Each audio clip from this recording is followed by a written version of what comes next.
Muy buenos días a todos y a todas. Vamos ingresando de a poco a la sala para dar inicio a este nuevo panel en el marco del Congreso de Estado y Políticas Públicas de Flaxo Argentina. Vamos a ir esperando que ingresen todos de a poco a la sala y luego de ello daremos inicio a esta actividad.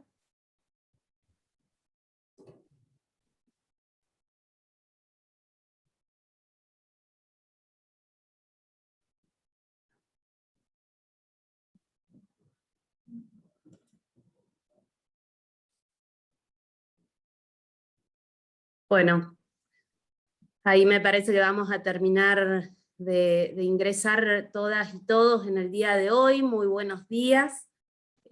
Ahí está abierto el chat para que por un lado puedan ustedes colocar desde qué latitudes de Argentina o de otros países de la región latinoamericana están acá presentes.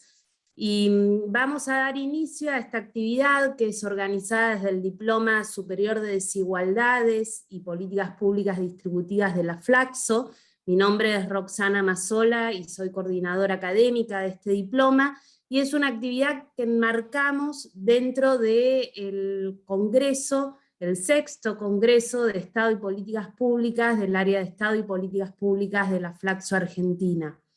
El título, como todos saben, nos convoca a poder trabajar y debatir sobre el tema de comunicación, transparencia y obras públicas, y para esto, bueno, contamos con la participación de diversos oradores. Entre ellos está Mario Riorda, que es experto en comunicación política, y que viene trabajando las temáticas relativas a este panel. En representación del ministro de Obras Públicas, Gabriel Gatopodis, está el secretario de Gestión Administrativa, Guillermo Sauro, en el día de hoy, y en representación de Carlos Montero está Walter Miner, que es subgerente de Fiscalización Empresaria y Sector Institucional de la SIGEN. Así que sin muchas vueltas, diríamos, vamos a arrancar, si les parece, con la primera intervención. La idea es que hagamos una primera ronda de intervenciones de unos 7 a 10 minutos, y después yo pueda retomar algunas de las preguntas que ustedes dejen en el chat, para que volvamos a hacer otra ronda entre todos los oradores. Así que Guillermo Sauro, secretario de Gestión Administrativa del Ministerio de Obras Públicas, si te parece, te damos la palabra para iniciar a debatir sobre este tema. Bueno, gracias Roxana. Buenos días a todos. Voy a hacer una pequeña presentación. Voy a compartir así ya.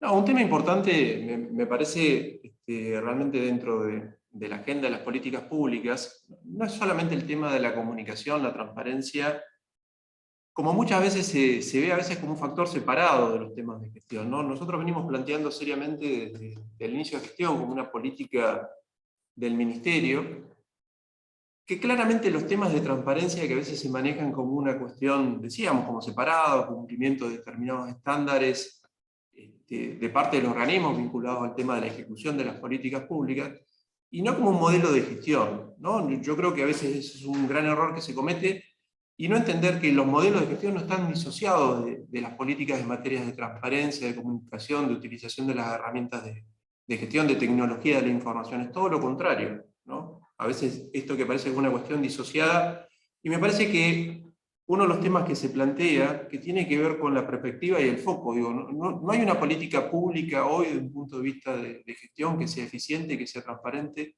que sea moderna, si realmente no tiene en cuenta la perspectiva del ciudadano, ¿no? Esto que se plantea permanentemente, incluso, ¿no?, en áreas como la de infraestructura, donde muchas veces esto está disociado.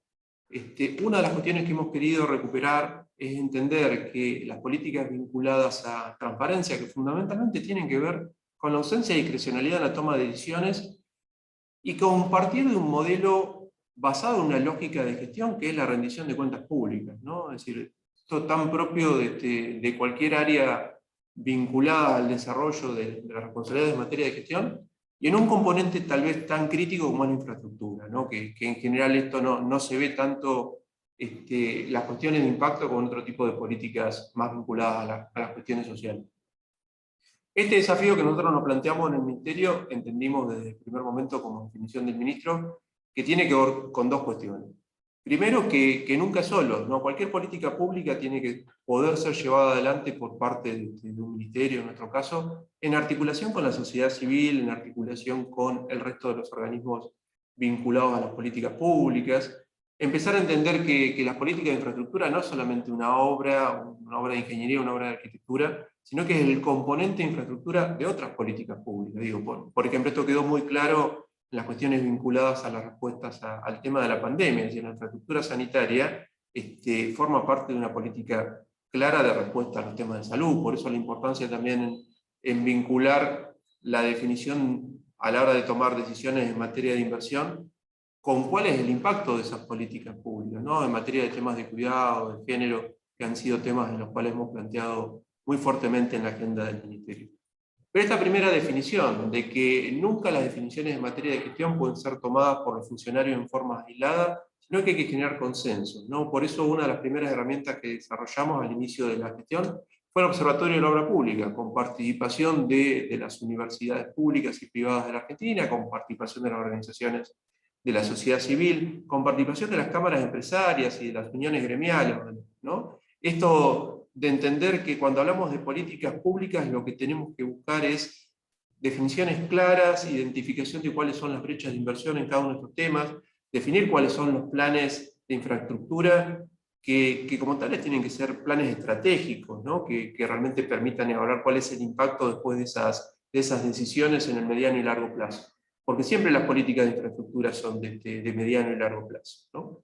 Y el otro tema que no solamente tiene que ver con el proceso de toma de decisiones que decíamos, ¿no? de poder generar estos consensos que aparte le den sustentabilidad a estas políticas, tiene que ver con la rendición de cuentas, ¿no? Por eso, y entender que las políticas de gobierno abierto, de acceso a la información como núcleo, si se quiere como un primer estándar en lo que tiene que ver con transparencia, tienen que ser políticas activas, ¿no? Es decir, por eso nosotros lo asociamos mucho con el tema de las soluciones de tecnología, y fue un trabajo que buscamos hacer desde un primer momento, es decir, cómo el Estado facilita el acceso de la información a los ciudadanos, pero no como una cuestión simplemente de cumplir con algún estándar de obligación en materia de información, sino fundamentalmente como parte de sus compromisos en materia de gestión, como parte de un propio modelo de gestión.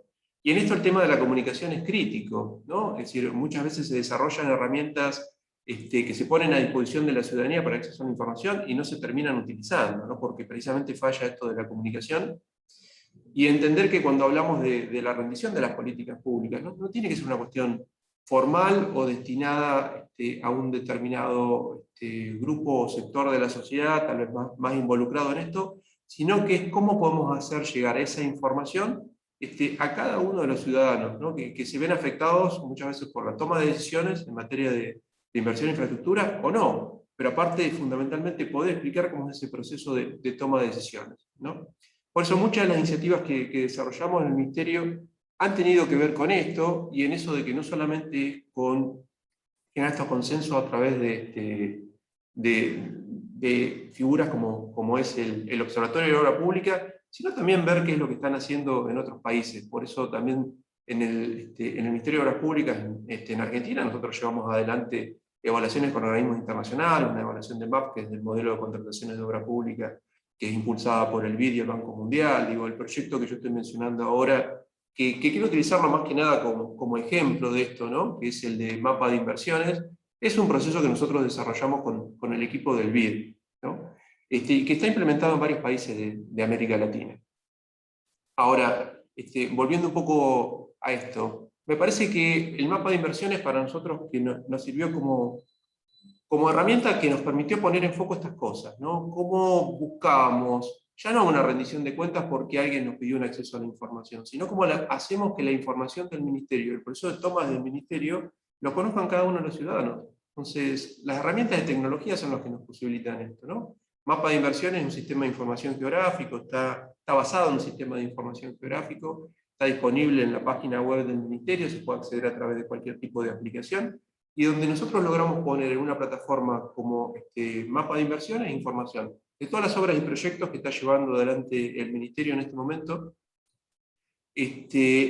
con información por tipología de obra, área de influencia, provincia, municipio, es decir, el detalle de la ubicación geográfica, donde están informados los montos involucrados, el estado físico, financiero, donde es posible visualizar fotos o videos asociadas a esas obras, y donde sobre todo también, y por eso digo esto de integrar el acceso a la información con soluciones mucho más activas o proactivas, cualquier persona puede efectuar comentarios, hacer observaciones, subir fotos o videos respecto de esas mismas obras o proyectos, ¿no? Con lo cual, en esto de eliminar barreras, ¿no? De eliminar barreras, que el acceso a la información no sea una cuestión formal, sino que sea una búsqueda activa por parte de aquellos que tenemos una responsabilidad de función, pero también, sobre todo, en esto de integrar estos modelos a los modelos de gestión, ¿no? Porque esta figura del iceberg es un poco lo que hay a través de mapa. Uno ve la página web, ve la información de las obras, las puede navegar, puede buscar por provincia, por municipio, acceder a una información muy detallada, pero eso no es un modelo que fue hecho para que simplemente disponibilizar información, sino que lo que nosotros estamos mostrando se basa en los propios sistemas de gestión del Ministerio, ¿no? Porque la realidad mapa de inversión para nosotros es un componente del plan de transformación digital del Ministerio. Y sobre todo el proceso de transparencia, en el caso de los organismos públicos y en áreas como la infraestructura, pasa por poder implementar esas reglas de transparencia dentro de la propia gestión interna, ¿no? Cómo se define, cómo es el proceso de toma de definición de elaboración de un proyecto, cómo se define, cómo se prioriza determinada tipología de obra, cómo se define la inversión en determinada provincia, municipio, área geográfica, ¿no? Y cómo terminamos articulando los sistemas de gestión internos del municipio. Lo que se ve en mapa de inversiones no es una réplica de algo, sino que es la propia información de gestión del ministerio, ¿no? Nosotros gestionamos con las herramientas de tecnología que alimentan mapas de inversiones en forma directa. Una vez que un proyecto es aprobado, aparece publicado en mapa de inversiones. Una vez que una obra tiene su acta de inicio, aparece en mapa de inversiones. Lo que se ve reflejado como avance físico y financiero es lo mismo que vemos en los sistemas de gestión interna, ¿no? Por eso esto de que la problemática de la comunicación y la transparencia no tiene que ser algo disociado de la gestión, todo lo contrario. El primer desafío es de cara hacia adentro de la propia gestión, ¿no? Bueno, estas son algunas de las consultas que se pueden hacer en mapa de inversiones. Hablamos del tema del módulo de inversión y de acceso a la información.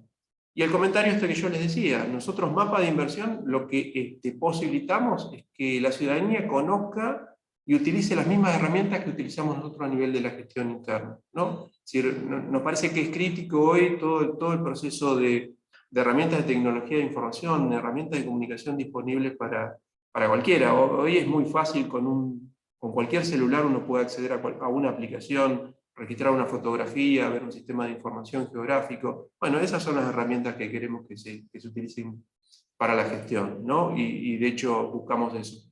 Y no solamente, insisto, como una cuestión de acceso a la información o de difusión o de comunicación, sino sobre todo como una herramienta que creemos que tiene un fuerte impacto en una mejora en la eficiencia y en la transparencia en los procesos internos. Porque cuando más información disponibilizamos sobre el proceso de toma de decisión en materia de inversiones, nosotros trabajamos mucho en el Ministerio con los procesos de cálculo de brecha de inversión, ¿no? Es también donde tenemos que rendir cuenta y explicitar por qué un centro de desarrollo infantil, cuáles fueron los criterios en los cuales se priorizaron los 600 centros de desarrollo infantil con los que estamos trabajando ahora, y los 300 que están planificados para el año que viene, los 900 de esta primera etapa de la gestión. Y así cada una de las cuestiones. Y la realidad, cuando esta información es conocida, es difundida, y sobre todo todos los equipos de gestión de cada una de las áreas, de los organismos descentralizados, se integran en una plataforma tecnológica y saben que lo que ellos están gestionando tiene el destino de ser publicado, de formar parte de una rendición de cuentas, eso tiene un impacto muy fuerte en la eficiencia de la propia gestión interna. Por eso nos parece crítico y nos parece importante entender y comentar esto, ¿no? Es decir, las herramientas de transparencia y las herramientas de comunicación no son algo disociado de la gestión, tienen que formar parte esencial del propio modelo de gestión de cada uno de los organismos públicos. Y en temas como infraestructura, ¿no? Por el impacto que tienen a nivel de desarrollo económico, los niveles de inversión, nos parece que esto es crítico, ¿no? Ahí tienen algunos números de lo que es mapa de inversión, más de 800.000 usuarios han accedido. Piensen que este fue un desarrollo que implementamos mediados del año pasado, es decir, es relativamente reciente, ¿no? Y permanentemente venimos logrando, y también es el desafío, ¿no? Que una vez que la herramienta está disponible, llegue la comunicación cada vez a más gente, ¿no? Hoy tenemos más de 2.588 obras publicadas, 1.446 proyectos, bueno, temas de fotos y videos que cada vez tratamos de incorporar más, pero claramente nos parece que hoy el tema de la transparencia, el impacto de la infraestructura, pasa por esto, por terminar de articular las herramientas de gestión interna con las propias soluciones de acceso a la información y de rendición de cuentas, y que todo esto siempre es mejorado y potenciado a partir del trabajo que se puede hacer del Ministerio con otros organismos y en espacios de discusión y difusión, como es el Observatorio de la Obra Pública, ¿no? Y siempre teniendo de referencia y entender qué es lo que está ocurriendo en los distintos países, como experiencias internacionales, y poder garantizar con todo esto un modelo de gestión que impacte fuertemente en los resultados, que nos posibilite cada vez más hacer evaluaciones de impacto, ¿no? Porque claramente esta es también la forma a través de la cual esta rendición de cuentas y esta evaluación de los resultados de una gestión se puede llevar adelante. Bueno, muchas gracias a todos. Muchas gracias, Guillermo, por la presentación y por contarnos esta experiencia bien concreta de mapa de inversiones. Ahora seguidamente vamos a colocar el link para quienes quieran navegar el mapa y puedan verlo en cada lugar en particular o desde cada una de las provincias de Argentina. Ahora vamos a seguir con la siguiente presentación, que va a estar a cargo de Walter Miner, que es subgerente de fiscalización empresaria del sector institucional de la SIGEN. Walter está en representación de Carlos Montero, que es el síndico general de la Nación. Si te parece, Walter, te damos la palabra.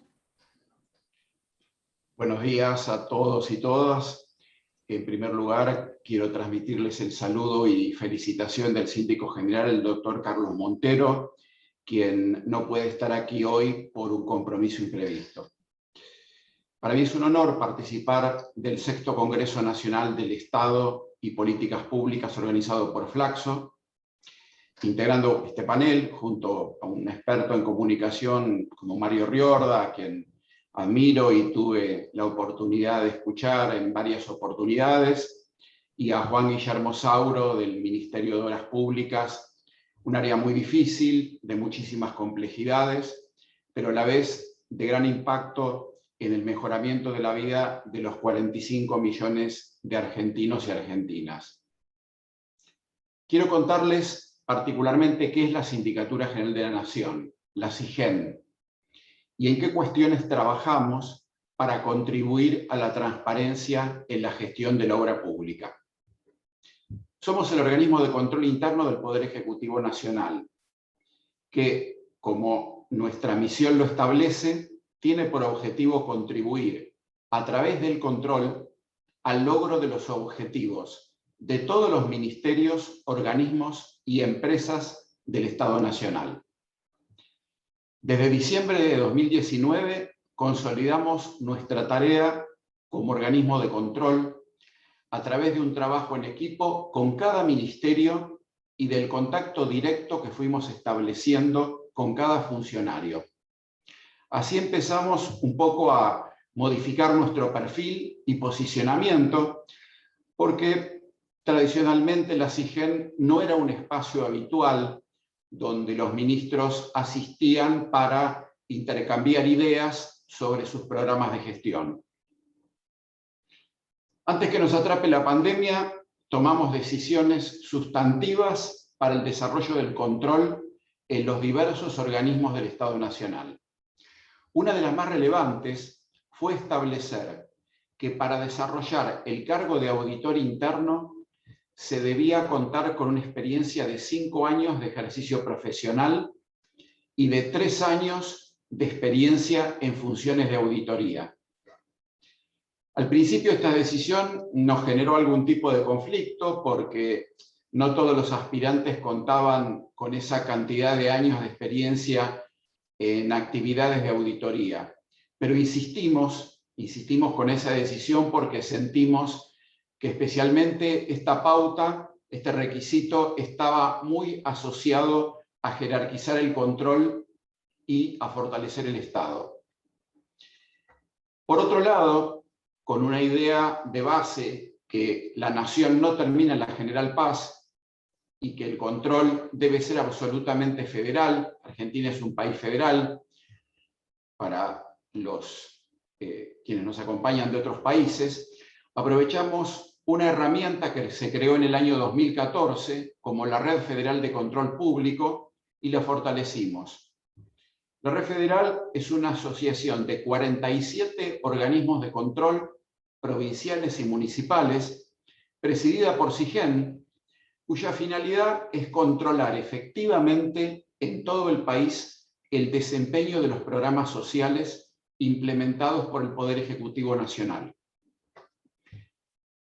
Anualmente, esta actividad de auditoría o de control se realiza a través de la ejecución de aproximadamente 170 proyectos de auditoría anuales.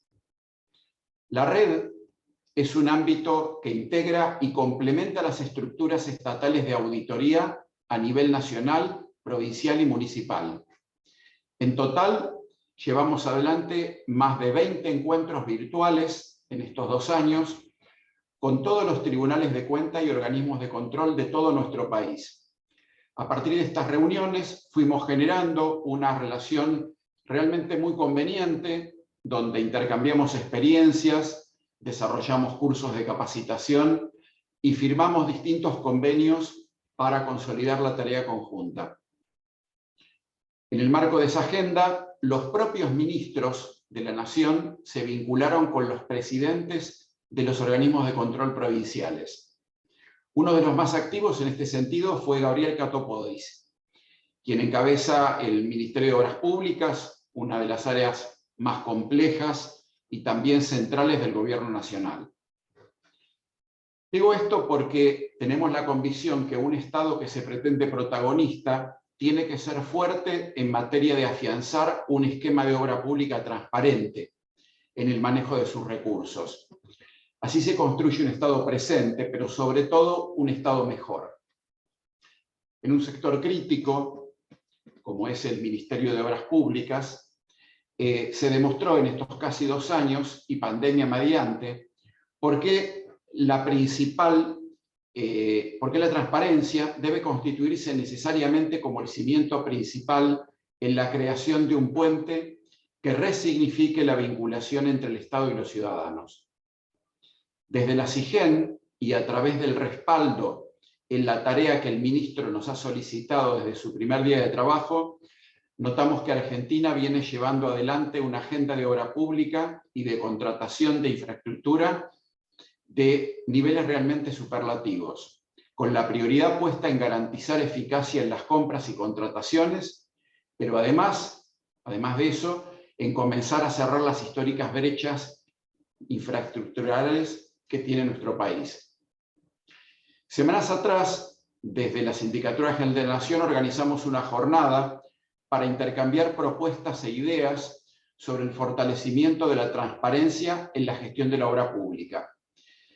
En esta jornada participaron funcionarios del Ministerio, entre ellos el propio ministro Catopodis, además del ministro de Desarrollo Territorial y Hábitat, Jorge Ferraresi, representantes académicos y también referentes de distintos sectores sindicales. Durante todo el evento y ante más de 500 funcionarios del ámbito público y dirigentes de organizaciones no gubernamentales, debatimos sobre diferentes herramientas para atender la demanda social en materia de gestión, de transparencia y de control de la obra pública, y sobre cómo esta demanda puede representar definitivamente una oportunidad para afianzar la confianza que los ciudadanos necesitan para garantizar el cumplimiento de objetivos en esta materia. En aquella oportunidad, el ministro y su equipo nos contaron del trabajo que llevan adelante a través de la Dirección Nacional de Transparencia del Ministerio y del Observatorio de Obra Pública, creado durante su gestión, que bueno, consideramos una herramienta central para validar las políticas de integridad, pero también para demostrar que efectivamente aprendimos del pasado y que ya no es suficiente contarle a la sociedad cuáles son las obras que se van a desarrollar, sino también cómo van a ser financiadas, con qué recursos lo vamos a hacer y cómo van a ser controladas. Esta es una excelente noticia porque nos hace absolutamente responsables de elevar el umbral, de levantar la vara para poder cumplir con las exigencias de los ciudadanos sobre la administración de lo público. Una obra pública ineficaz y sinada por la corrupción desalienta las inversiones, obstruye el crecimiento, agrava la pobreza y destruye la confianza de los gobiernos. Por el contrario, un gasto público mejorado es condición saliente para que los países se recuperen del impacto económico y social de la pandemia y también para que la ciudadanía tenga espacios de participación y canales de interacción que le permitan apropiarse de una gestión. Desde SIGEN tenemos la convicción absoluta de que es fundamental jerarquizar el control como herramienta fundamental para fortalecer el Estado. Y esto se logra de una sola manera, nucleando y articulando todas las capacidades de los organismos en términos de transparencia, de integridad y de rendición de cuentas, y analizando en forma continua cuáles son los procesos para que todos los ciudadanos obtengan mayor acceso a la información y mejores canales de participación. Este es el rumbo que hemos elegido y al cual nos desafía en forma permanente el presidente Alberto Fernández. Muchas gracias.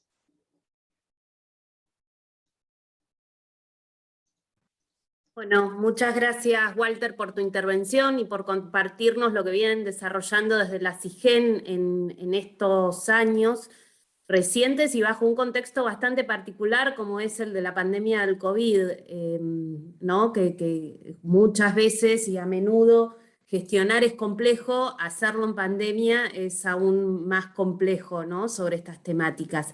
Ahora, si les parece, les vamos a dar la palabra a Mario Riorda. Mario Riorda, bueno, como todos saben y es bastante conocido en el tema de comunicación, es un gran experto en comunicación política, así que te escuchamos, Mario, a ver con algunas reflexiones que nos puedas dar en torno a este título de comunicación, transparencia y obras públicas. Bueno, buenos días, gracias, Roxana. Hiciste la pregunta, si les parece, le damos la palabra, mirá si decían que no, se cortaba aquí el panel, ¿no? Pero bueno, gracias, Roxana, por la invitación, un placer. Un gustazo, Walter y Guille, poder intercambiar con ustedes y obviamente a cada uno y una de los que aquí nos escuchan, obviamente apelando a un buen debate después de nuestra intervención. La verdad que hay cosas sumamente interesantes. Tomo una palabrita al pasar que dijo Walter y para mí es sumamente importante, que es ubicar esto en un contexto, ¿no? Y este contexto es un contexto pandémico donde en general todo lo que se haga está atravesado por un clima de susceptibilidad ambiente, como me gusta llamar, en tanto en cuanto el impacto que la política tiene en la opinión pública es muy significativo. Hace poco para un gobierno daba una conferencia y trataba de buscar cuál es el principio elemental de la comunicación de crisis y de riesgo en este contexto, y el punto 1 es no mentir. Y esto, que parece, si se quiere, una retórica simple, tiene una complejidad enorme y de fondo, porque cada vez que uno habla de transparencia, no sabe a dónde ubicarlo. Luego incluso me encantaría profundizar algo que bien planteó Guille en sus palabras iniciales, ¿no? ¿A dónde está la transparencia? Si la transparencia es un acto comunicativo o es un acto político. Evidentemente esta duda es central, pero volviendo a rescatar esta frase del no mentir, tiene que ver con que la transparencia básicamente no tiene como antónimo al frente, como opuesto a la corrupción. La transparencia tiene al frente como antónimo, como opuesto a la opacidad. Y la opacidad es, si se quiere, la ausencia de verdad, o el modo de ocultar la verdad o minimizar la verdad. Por lo tanto, esta idea del no mentir tiene una trascendencia política sustantiva para poder explicar cualquier esquema que tenga que ver con la política o con las políticas, ¿sí? Aquí estoy compartiendo, sí, ahí se ve, una guía simplemente para pensar la charla, ¿no? Y evidentemente ahí está la relación que nos había pedido Roxana que pudiésemos desarrollar de comunicación y transparencia. El primer aspecto creo que quedó bastante claro. Para mí se resume siempre, se resumió en esta fabulosa frase de Bernard Maní, ¿no? Expresada en algún momento en su libro Las políticas públicas. Él decía que en realidad nunca, jamás, de hecho hay muchísima teoría política de lo que se llama la teoría de la información imperfecta, que nunca un ciudadano puede conocer en términos de tiempo físico dedicado y muchas veces en términos de estímulos o incentivos, lo que en general los gobiernos hacen, ¿sí? Pero no implica de ninguna manera que la información deba depender arbitrariamente de los propios gobiernos para ser dada o para ser generada. Por lo tanto, creo que aquí hay algo interesante. Cuando uno argumental, que es entenderse en una dinámica democrática de derechos humanos o derechos políticos dentro de la dinámica de derechos humanos, que es la posibilidad de informarse para decidir. Práctica sumamente importante. Entonces, aquí empieza esta idea que Guille lo planteó al principio y me gustaría teóricamente dar algunas respuestas. No solamente la transparencia no es un acto comunicacional arbitrario, evidentemente, es un acto político. Y esto es central, ¿por qué? Porque uno de los errores, o en general, en la concepción de la mirada de estos fenómenos como la política por un lado y la comunicación política adquiere sentido en tanto en cuanto el adjetivo, la comunicación es el sustantivo, el adjetivo es el que epistemológicamente le da idea, fuerza, potencia a la comunicación, y entonces la inherente al propio objeto de lo político. Cada vez que aparece o hablamos de un objeto político, automáticamente aparece un modo comunicacional. Es decir, sea uno consciente, sea uno profesional, sea uno íntegro en la idea de unir estas dos esferas, siempre están unidas porque son inherentes al mismo objeto político. Y además no solamente son inherentes al mismo objeto político, sino que generan consecuencias duales. Y es un problema del castellano que no distingue lo que el inglés sí distingue fantásticamente, que es la diferencia entre politics y public policy. La idea del politics, que es la idea agregada de decisiones colectivas o la mirada de la legitimidad de lo público como gran proceso, es impactado por la ausencia de, por ejemplo, transparencia. No como acto comunicacional, sino como acto político propiamente dicho. Pero a su vez es sumamente interesante que pensar a la transparencia en la propia política pública la define como una política buena o mala, así de simple. Entonces, el impacto de la transparencia nunca importa, y no es que no importe, instrumentalmente en su aplicación sí importa, pero en su resultado final importa mucho más qué tan bien o qué tan mal se comunique, qué tan bien o qué tan mal impacte como política pública, e importa mucho menos que también se comunique. Es esto último un error si solo lo miramos instrumentalmente desde la perspectiva comunicacional. Por eso el eje, aún en mi especialidad de la comunicación política, debe ser la política. Lo instrumental es simplemente una mirada profesional de aplicación o de visibilidad, porque en definitiva la política se palpa a través de lo que se ve. La comunicación es el canal expansor, si se quiere, de la actividad política. Y entonces, este mismo iceberg que Guille presentó hace un rato, no lo voy a desarrollar, porque de alguna manera Guille lo presentó, pero es fabuloso para entender que casi siempre la comunicación la ubicamos aquí, Y eso es simplemente, no solamente este error, sino una minimización de la comunicación. ¿Por qué? Porque eso es lo que debería entenderse como comunicación pública, aquella comunicación que interactúa con ciudadanos, que impacta en medios, pero deja de desconocer todo el proceso interno, donde por ejemplo hay un proceso previo a todo eso, o durante, o en paralelo, que tiene que ver con procesos de comunicación interna. Y aquí aparece otro problema enorme, gigante, que en parte dificulta la velocidad de los gobiernos y que en parte es algo que siempre hay que considerar, y es que cuando los gobiernos se ralentizan muchas veces, el problema es de diseño organizacional interno, y por lo tanto hay aspectos que tienen que ver con la transformación de la dinámica interna o de la cultura interna de la gestión. Entonces, cuando nos preocupamos de mirar la comunicación hacia afuera, es igual de significativo mirar la comunicación hacia adentro. Y este es un déficit que generalmente, no solo la ciencia política, en todo caso es menos, pero sí la comunicación social tiene, que mira casi siempre, o prioriza casi siempre, a la comunicación hacia afuera, pero pocas veces a la comunicación hacia adentro. Y cualquier proceso de implementación que tenga que ver con priorizar el esquema de transparencia, ante todo debe mirar hacia adentro. Hace unos años participé de un debate en Perú, fabuloso. Yo estuve de espectadora, claro, si bien era parte del panel, entre un colega peruano y una colega noruega, en donde el colega peruano dijo, vamos comunicando de a poquito en términos de transparencia. Y la colega noruega decía, comuniquemos todo de golpe, ¿sí?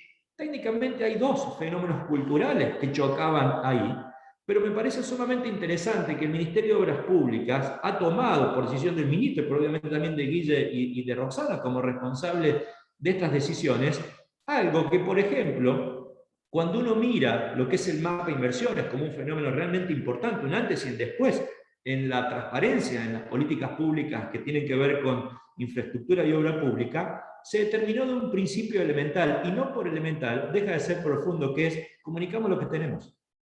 No es ni poco ni mucho lo que tenemos. Luego sí mejoramos. Entonces, desde lo que tenemos del punto cero, básicamente hay un proceso, entre comillas, de verdad. Hay un proceso de poca opacidad. Hay un proceso de transparencia inicial que evidentemente luego con el tiempo se supone, y de hecho va sucediendo, y además aceleradamente, mejorando, enriqueciéndose.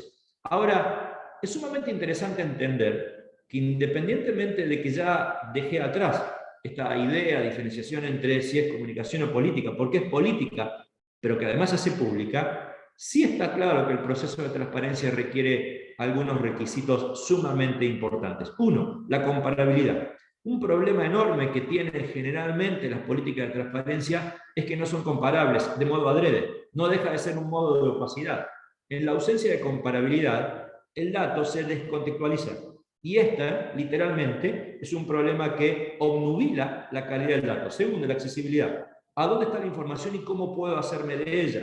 Generalmente esto está oculto y también es un elemento que tenga que ver con la opacidad. Tercero, el estilo narrativo.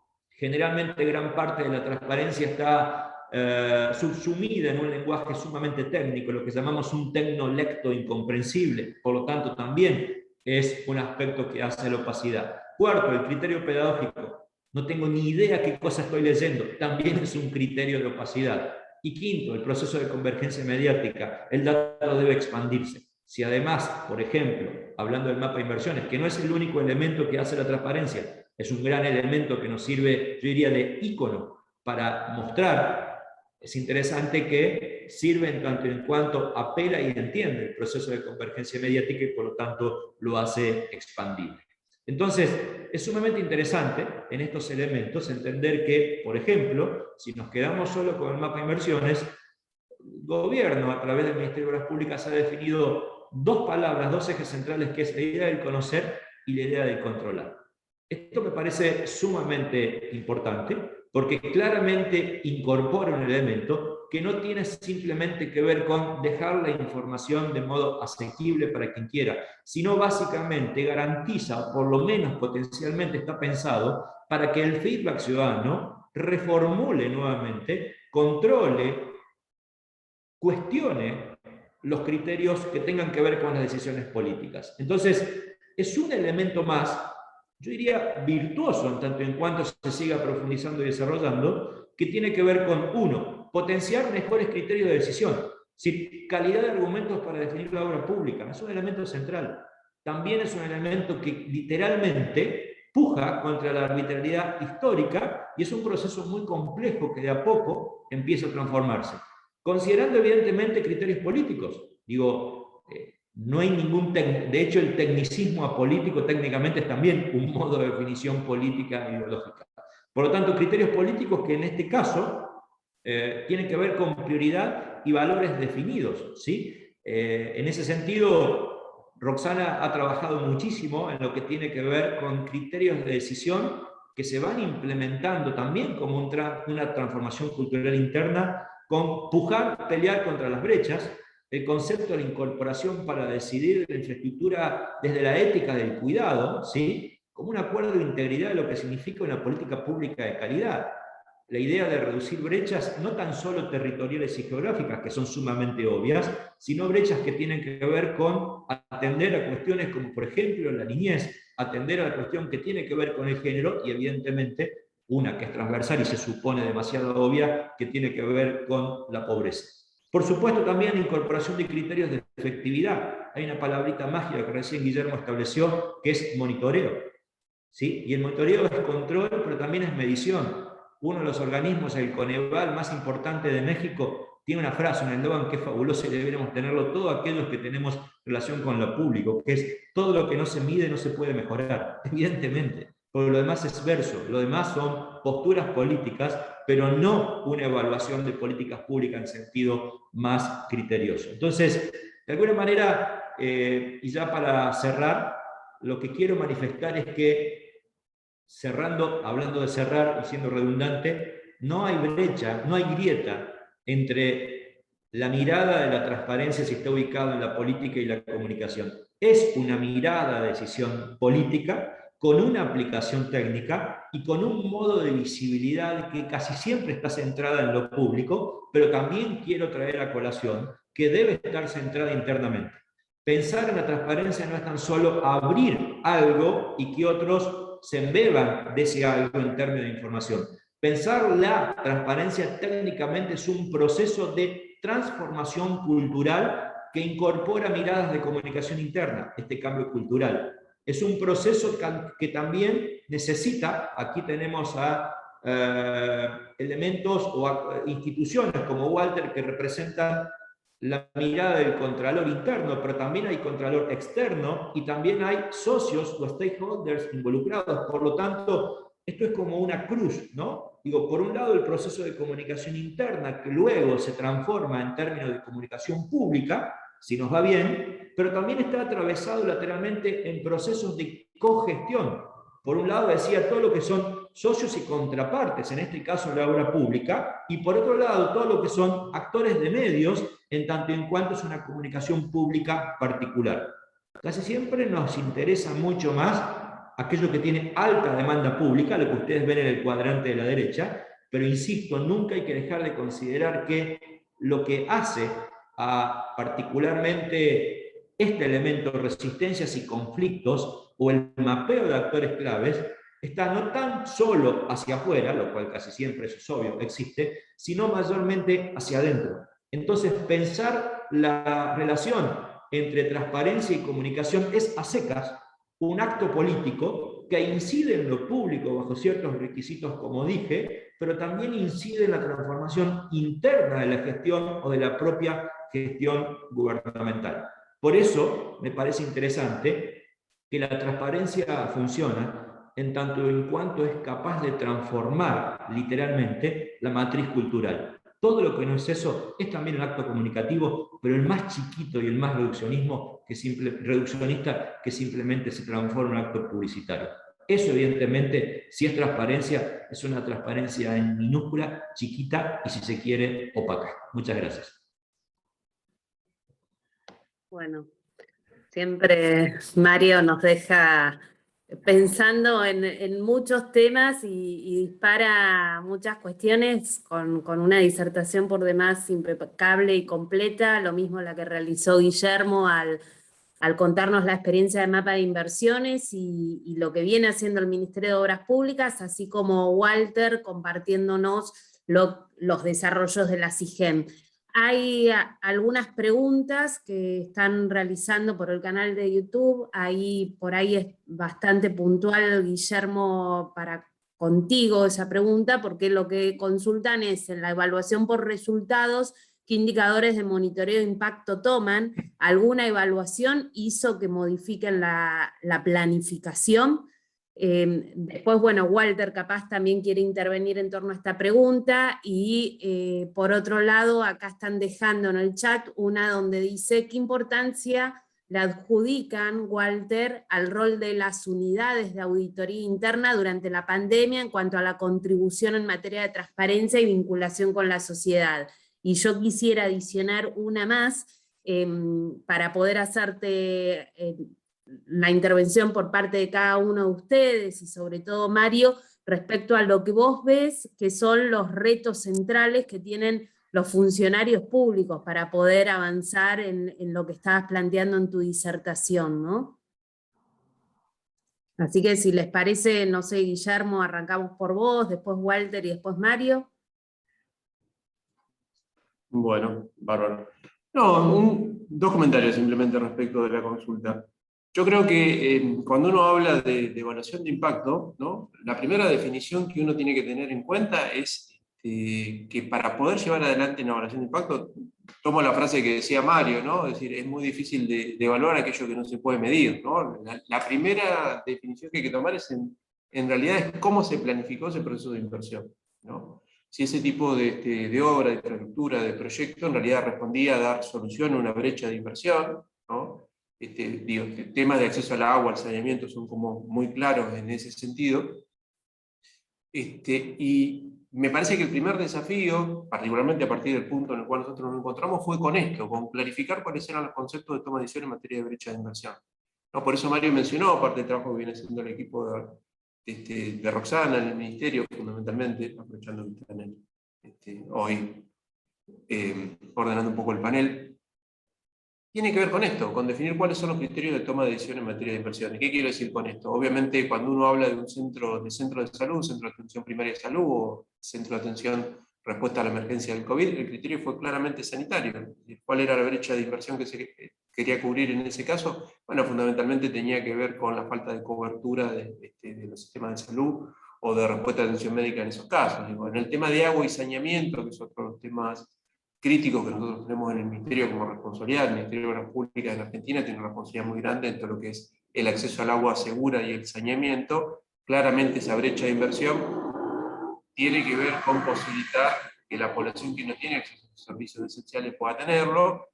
Y cuando hablamos de cómo se evalúa el impacto de esto, tiene que ver también cómo se definieron esas brechas de inversión. No es lo mismo los grandes conglomerados urbanos en Argentina que la población rural dispersa. Tiene que ver con estas cuestiones. Entonces, me parece que en esto siempre el primer desafío es cómo uno transparenta este proceso de toma de decisiones, cómo define cómo se va a orientar la inversión. En el caso nuestro fue en función de analizar y trabajar técnicamente todas estas cuestiones de brecha de inversión, y también en algunos casos, una experiencia muy interesante que Roxana se las puede comentar en distintas oportunidades, la de los centros de desarrollo infantil, ¿no? Que fue una política que viene llevando, es una política que viene llevando adelante el Ministerio de Obras Públicas con el Ministerio de Desarrollo Social y el Ministerio de Salud, donde se hizo un análisis especial, multidimensional, de distintas variables, para determinar cuáles eran los lugares críticos, los espacios críticos en los cuales había que llevar adelante esta infraestructura. Con lo cual, respecto de si nos hizo reevaluar, y es permanente un proceso absolutamente dinámico, ¿no? Y tomo el comentario de los centros de desarrollo infantil, nosotros utilizamos los criterios estos que comentaba para poder definir cuál era la priorización en el primer universo de proyectos a evaluar y llevar adelante. Y después nos dimos cuenta en el primer momento que al criterio había que agregarle otro, que era el de sustentabilidad por parte del gobierno local, ¿no? En muchos casos, como país federal, a nosotros nos toca ser responsable de un componente de infraestructura de una política de gestión pública o social que tiene que llevar adelante un gobierno local, ¿no? Y cuando vimos que era lo que nos pasaba, que no teníamos respuesta de algunos gobiernos municipales en los cuales nosotros veíamos que la necesidad estaba, que la brecha estaba, el problema es que ellos no podían garantizar con los recursos propios la sustentabilidad económica de los servicios que requería ese centro, ¿no? En materia obviamente, del personal para prestar los servicios, insumos, etc. Con lo cual nos llevó a redefinir eso y tuvimos que ver cómo le incluíamos un componente en articulación con el Ministerio de Desarrollo Social basado en eso. Pero yo insisto, me parece que como señalaba Mario, siempre acá lo crítico es terminar de definir. Si uno estas cosas las piensa y las define para que tengan impacto en la gestión, es esto que estamos hablando, es un proceso permanente. Y el primer desafío es que cuando uno planifica los proyectos, cuando planifica un programa, haya tenido en cuenta cuáles son los indicadores que quiere evaluar, más allá de los indicadores, ¿no?, más generales o sociales, porque si no es muy difícil después llevar adelante una evaluación de impacto, ¿no? Si no hay claridad y precisión en esto. Muchas gracias, Guillermo. Como bien decís, bueno, a veces hay que arrancar por el proceso de diseño de la política para poder evaluarla, ¿no? Y también sobre la información que se sienta en el monitoreo, porque siempre hay una interrelación muy directa entre monitoreo y evaluación. Si yo no tengo un registro de esa información y consigo aglutinar información que me sirva para la toma de decisiones, después es muy complejo que esas decisiones sean certeras, y aparte que esa información sea actualizada, ¿no? Que también la pandemia del COVID nos expuso a una situación bastante compleja en esto. Entonces poder estimar, poder hacer cálculos sobre la realidad social es bastante central para que las inversiones lleguen y se localicen de modo más efectivo, ¿no? Para hacer una gestión que sea mejor o que tenga un impacto más humano y no tan duro. Ahí, Walter, si te parece, te damos la palabra. Sí. Bueno, la pregunta que me hicieron es la importancia del rol de las unidades de auditoría interna durante la pandemia y su contribución en materia de transparencia y vinculación con la sociedad. Sin duda que la pandemia dificultó cualquier tipo de actividad, incluyendo, por supuesto, la auditoría interna. No obstante, las unidades de auditoría interna, tanto la del Ministerio de Obras Públicas como del resto de todos los organismos del Estado Nacional, siguieron funcionando y cumpliendo con el plan anual de auditoría, tanto el plan anual 2020 como el plan 2021, en lo que va de este año. El tema de la auditoría interna es clave, más allá de esto de la pandemia, más allá de esta situación particular que nos atraviesa, porque históricamente, antes este modelo, si bien el de tener unidades de auditoría interna proviene del año 1993, podemos decir que no está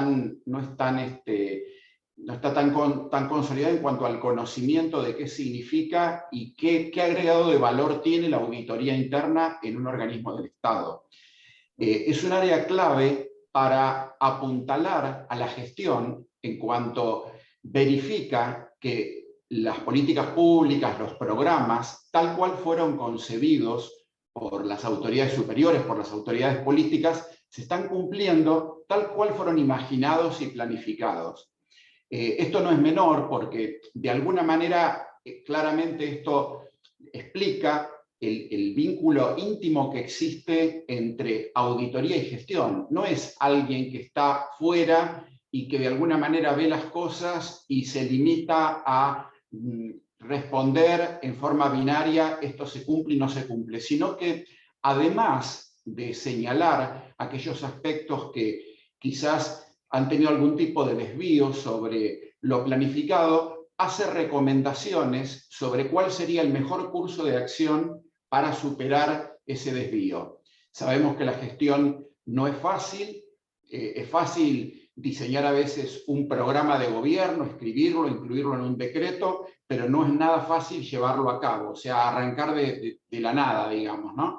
Y en esto, digamos que la auditoría interna contribuye a dar una mirada externa a la gestión, aportando ideas sobre cómo se puede mejorar. Es decir, claramente nunca existe la disyuntiva entre algo se hace o no se hace. Normalmente todo se lleva a cabo, todo se ejecuta, y lo que hace la auditoría interna en este caso es dar opiniones de cómo se podría hacer un poquito mejor. O sea, en esta lógica de mejora continua que de alguna manera guía a todos los auditores internos.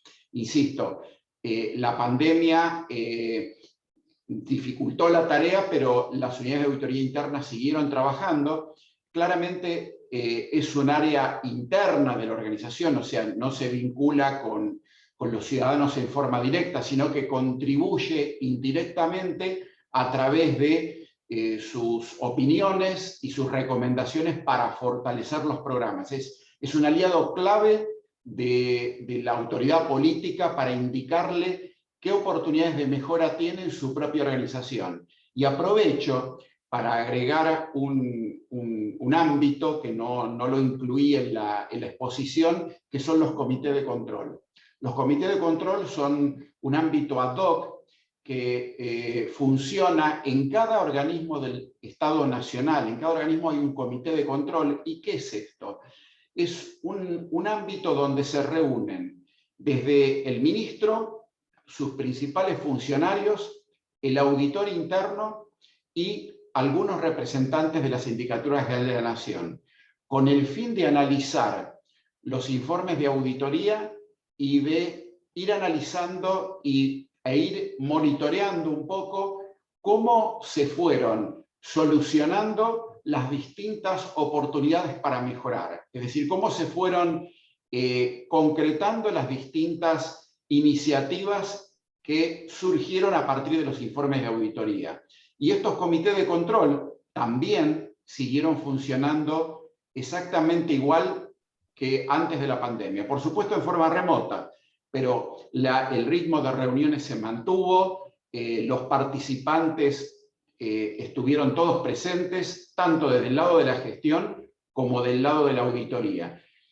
Por lo tanto, digamos que a pesar que la auditoría interna, ya cerrando la respuesta, la auditoría interna no tiene un vínculo directo por sus características con la ciudadanía, con la sociedad, su contribución es bastante directa e inmediata porque le brinda información directamente a la autoridad superior, al ministro en este caso, sobre la marcha de los programas de gobierno.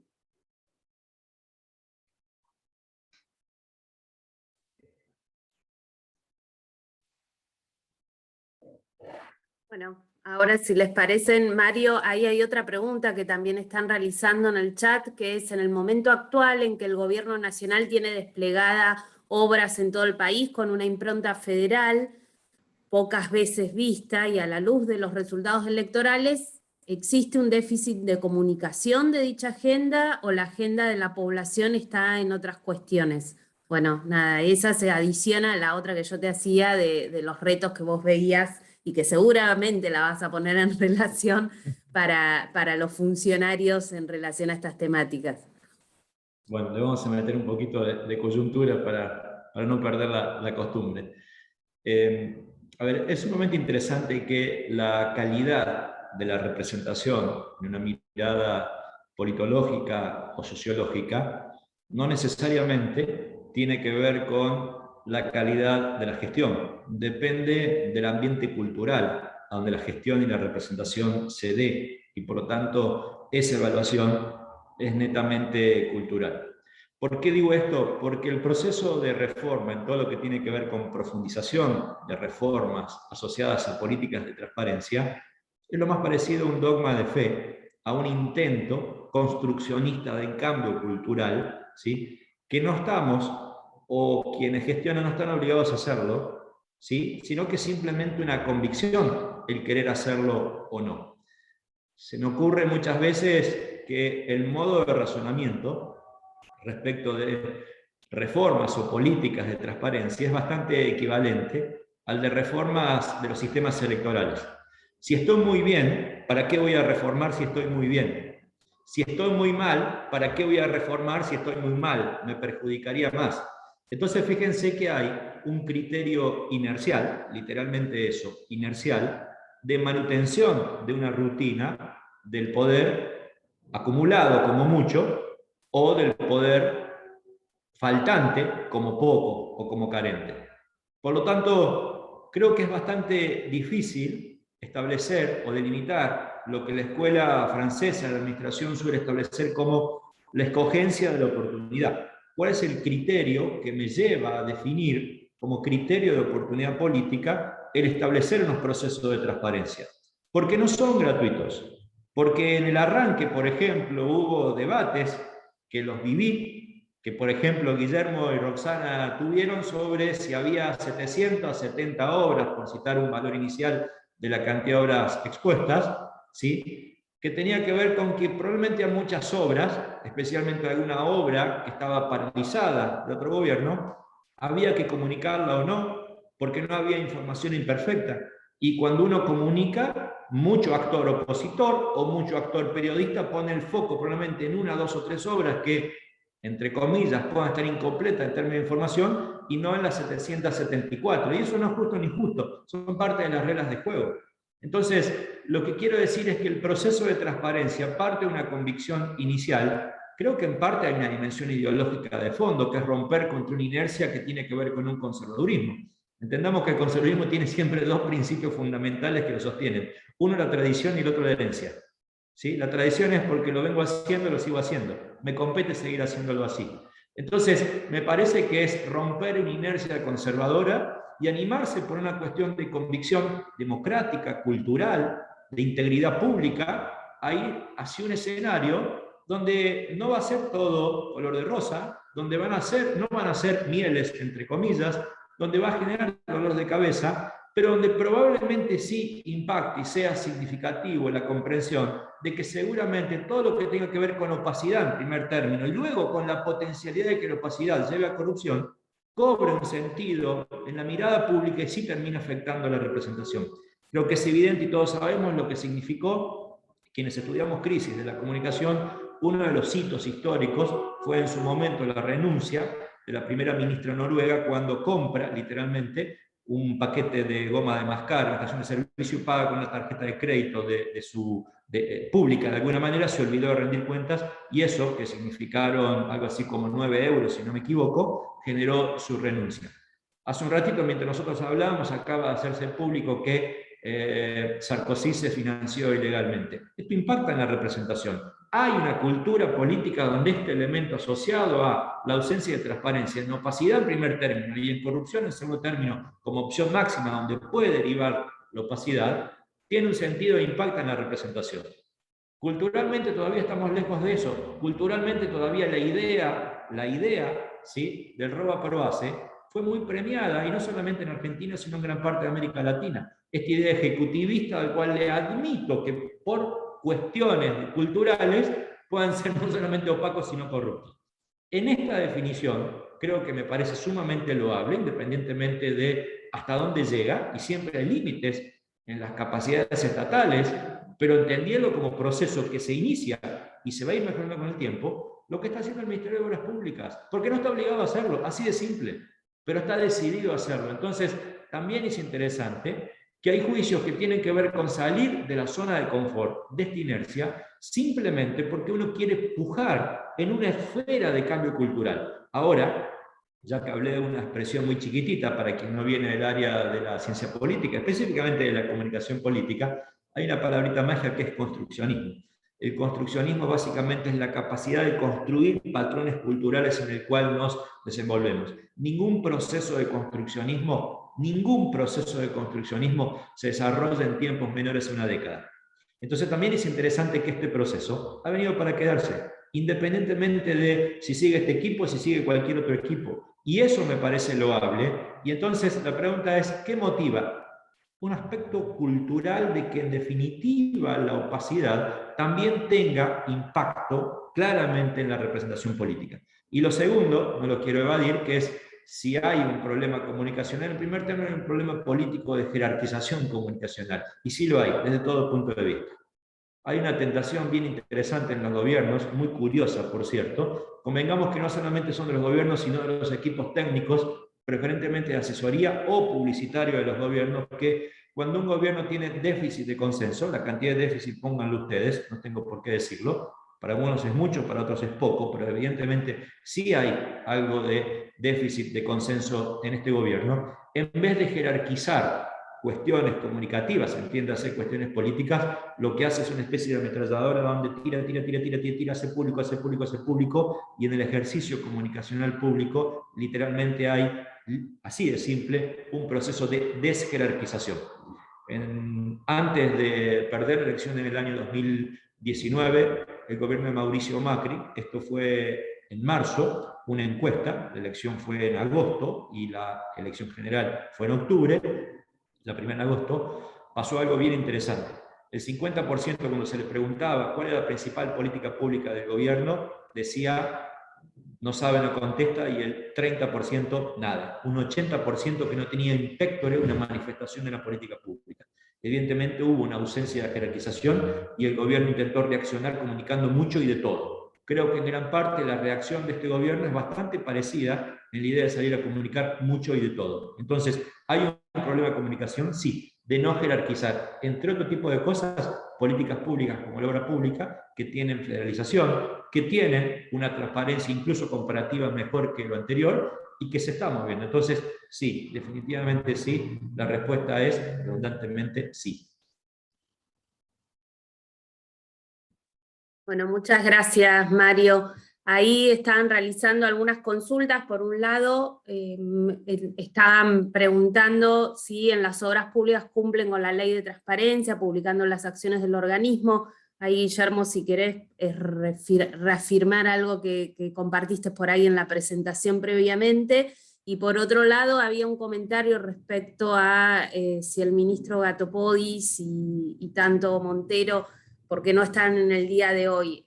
Yo sí quiero marcar que cada vez que hemos convocado a Gatopodis a un encuentro dentro de Flaxo, él ha estado y ha estado presente y ha compartido los desarrollos que hacen desde el ministerio, y en esta oportunidad no le ha sido posible por la campaña directamente y el ritmo que tiene la campaña, y por eso Guillermo es quien ha estado en representación de él, por más que excelente en la consistencia. Y por otro lado, Montero también ha estado participando en cada una de las actividades que hemos realizado, y en esta oportunidad, por una cuestión de emergencia, fue que no ha podido estar aquí, pero en general siempre participan de todas las actividades que convocamos desde Flaxo. Guillermo, si querés ahí hacer ese comentario o esa respuesta para la consulta que hay.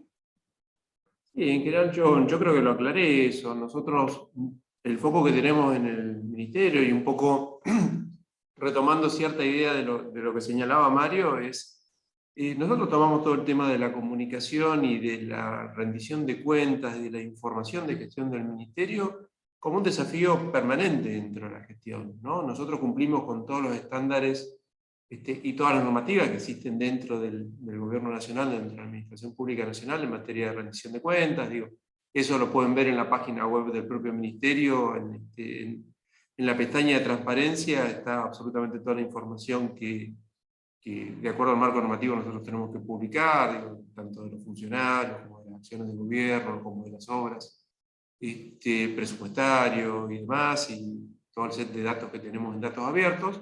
Pero el desafío que nosotros nos planteamos es ir por más que eso, ¿no? Es decir, a ver, está claro que lo que es una obligación en materia de cumplimiento de normas en materia de transparencia lo tenemos que hacer todos. Lo que tratamos de identificar dentro del ministerio fue qué más queríamos hacer respecto de eso. Y sobre todo en foco con lo que señalaba, con lo que venimos hablando, ¿no? Digo, también esto Walter fue muy claro en entender y explicarnos no solamente cuál es el rol que muchas veces nosotros le asignamos o que se le asigna en términos generales en lo que es la SIGEN o los auditores, sino entender que hoy las cuestiones de control, de seguimiento, tienen que ver sobre todo con la evaluación de la eficiencia de las políticas, ¿no? Y esta interacción permanente que aprovecho la oportunidad también y quiero agradecer a todo el equipo de la SIGEN y de la UAI, porque lo que comenta Walter realmente funciona así. Y de hecho nosotros también desde el Ministerio hemos firmado, estamos en proceso de firma con la SIGEN, un convenio como para trabajar en forma conjunta con con la red de control que él mencionó, con la red federal de control, articulando con los organismos de control provinciales y algunos municipales, para que también parte del set de herramientas que nosotros estamos utilizando en esto del seguimiento, del control y de la difusión, sea recurriendo a los organismos de control, no solamente nacionales, sino también provinciales y municipales. Un tema claro, digo, así como la visión, la perspectiva del ciudadano y el desafío de la comunicación y de llegar con la información, que me parece, y sí comparto lo que decía Mario, es la vocación de serlo, es la convicción de serlo, más allá de un marco normativo, con el cual obviamente y absolutamente estamos todos de acuerdo en que hay que cumplirlo, pero también ese desafío de articular con los gobiernos provinciales, con los gobiernos municipales en un país federal como el nuestro es crítico, ¿no? Y que muchas veces los funcionarios nacionales o de las autoridades nacionales no siempre ha estado en la agenda como crítico, ¿no? Hay una visión siempre centralista de las administraciones centrales, y nosotros tenemos fuertemente en la gestión, digo, y en el equipo del Ministerio, una vocación federal permanente, ¿no? Hemos sido, muchos por ahí no lo conocen, pero el ministro ha sido intendente, de hecho lo es intendente electo del municipio de General San Martín, que es un gobierno local acá del ámbito del conglomerado urbano del entorno de Buenos Aires, en la provincia de Buenos Aires. Pero ¿qué quiero decir con esto? La vocación de tener en cuenta la perspectiva del ciudadano, la vocación de tener en cuenta la visión de los gobiernos locales, que nosotros, y me parece que esto es importante, simplemente como un comentario en línea con lo que decía Mario, ¿no? Yo creo que hay un desafío en general que tenemos en todas las administraciones públicas, sobre todo en los gobiernos nacionales, que es entender la importancia de lo local, ¿no? Eso tiene que ver a la hora de definir las políticas públicas, definir las brechas de inversión, porque las brechas de inversión se resuelven en el territorio y se resuelven en la cuadra donde vive cada uno de los vecinos, de cada uno de los ciudadanos que tiene hoy, con los cuales se llega con esas soluciones de infraestructura. Pero sobre todo el desafío de la comunicación y la evaluación de esas políticas públicas y tener en cuenta esa perspectiva. Es imposible llevar adelante políticas desde el nivel del gobierno nacional si uno no tiene en cuenta esa visión respecto al ciudadano, de cómo llegar a ese metro de cada uno de ellos, ¿no? Que como siempre nos ha señalado el ministro, pero sobre todo también la visión de los gobiernos locales. Es un desafío de esta modernidad que nos toca vivir y que se puso muy de contexto también en esta situación de la pandemia, es esto, la importancia de lo local, ¿no? Si vivimos en un mundo que por un lado tiende en un montón de cuestiones a la globalización y a cierta neutralización en ese sentido, pero por otro lado, cada día más aparece más el foco de la importancia de lo local, de lo territorial, ¿no? Entonces, estos dos niveles de articulación son críticos. Perdón, me extendí un poco. Gracias, Guillermo.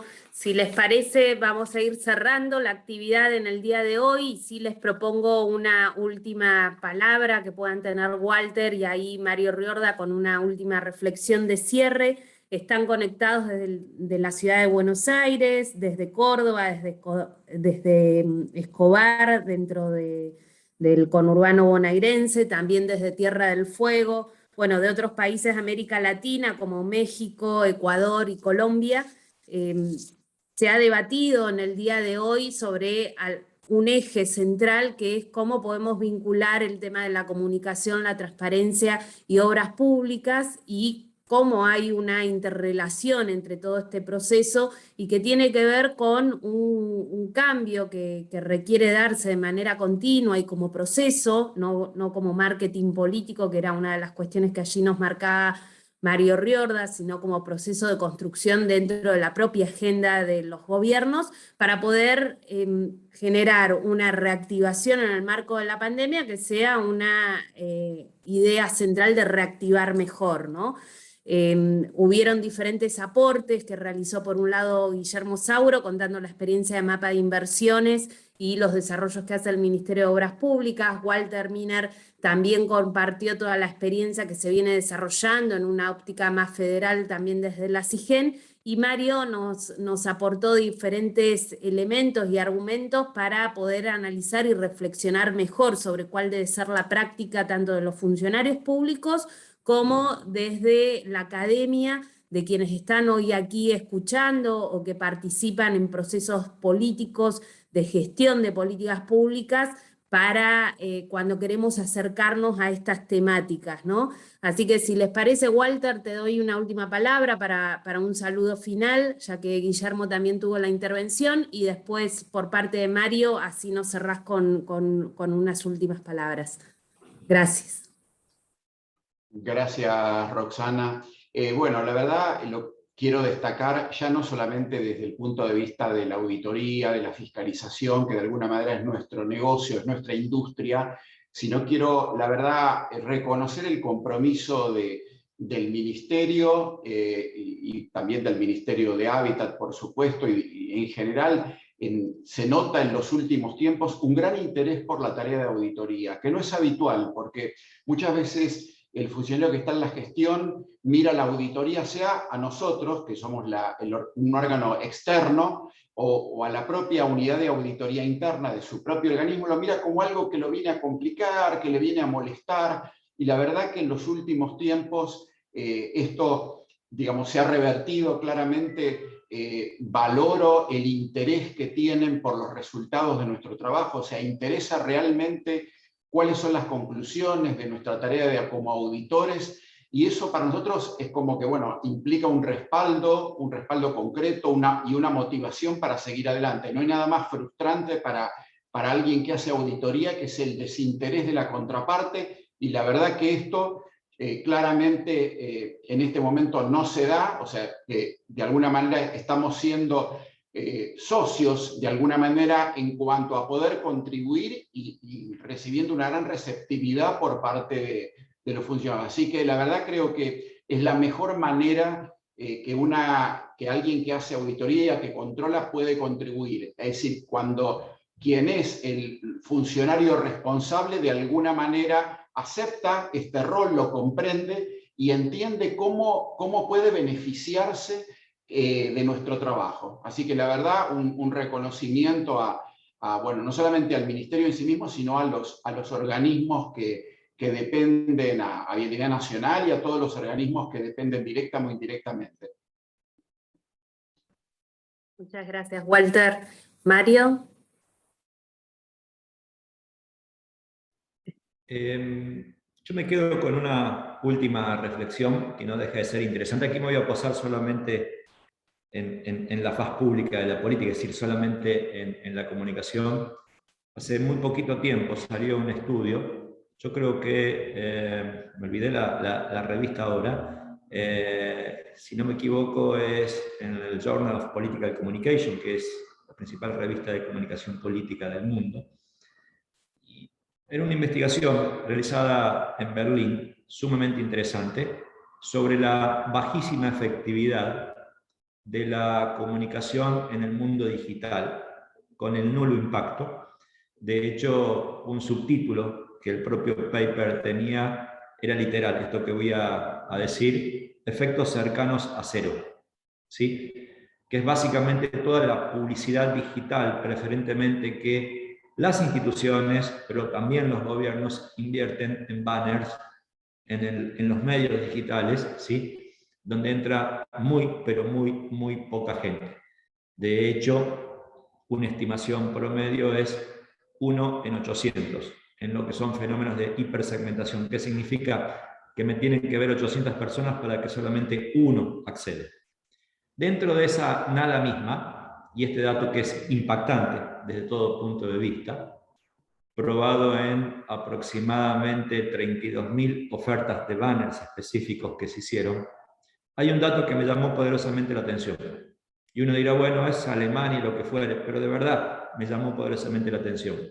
Aquellos contenidos que en parte fueron más visibilizados dentro de esa escasez o carencia de impacto, no fueron contenidos asociados a la espectacularidad política que uno imagina casi siempre tiene que ver con esta idea o palabrita, que yo me la tengo vedada, pero la voy a decir porque Roxana la pronunció, que es marketing político, sino básicamente que hicieron un clic en aquellos banners que tenían algún aspecto informativo, vale decir que priorizaron de uno u otro modo aspectos de la racionalidad política. Sé que la comunicación asociada a la transparencia no erotiza Sé que no va a haber masas corriendo, gritando, enfervorizadas, diciendo viva la transparencia. Pero también es interesante este estímulo para sostener que por parte de los gobiernos, y pensando también en el impacto, en el engagement, pensando en el nivel de información que un gobierno puede generar, hay más atractivo en tanto y cuanto el gobierno abra, comente, incluso una perspectiva racional, antes que espectacular, y no deja de ser sumamente interesante. Mucha de esta transparencia de la cual hablamos tiene que ver también con comprender los patrones de convergencia mediática. Y esto que acabo de decir es un elemento muy rico, como un elemento que nos aproxima a comprender esta idea de la convergencia mediática y modos de consumo y estímulos de consumo dentro de esta convergencia.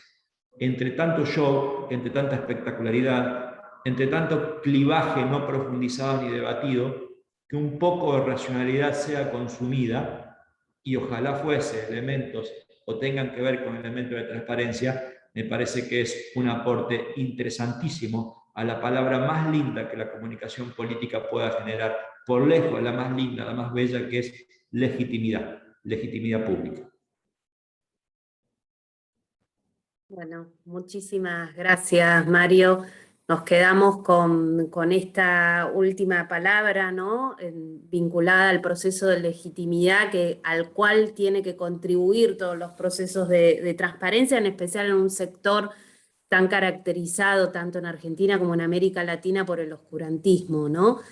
Bueno, cómo se construyen esos procesos sin hacer uso retórico, sino haciendo cambios reales, pero al mismo tiempo comunicándolos, porque si uno no los comunica, eso no existe. Muchos que hemos estado en gestión pública sabemos que por ahí uno está tan concentrado en la gestión que no se toma el trabajo de decir, che, estamos transformando esto, estamos trabajando sobre tales y cuales temas, y dando a conocer eso para que los procesos se vayan expandiendo y apropiando por el conjunto de la ciudadanía. Bueno, muchas gracias a todas y a todos, en especial a los expositores que en el día de hoy nos compartieron sus aportes y sus experiencias, Mario, Guillermo y Walter. Gracias por las excelentes exposiciones, y también a cada una y a cada uno de los que se conectaron en este día de hoy, que hoy por aquí por Buenos Aires pinta bastante lluvioso. Esto va a quedar filmado en el canal de YouTube. Nosotros después también, quienes quieran comunicarse o obtener más información sobre estos temas, pueden hacerlo al mail de transparenciaobraspublicas.gov.ar.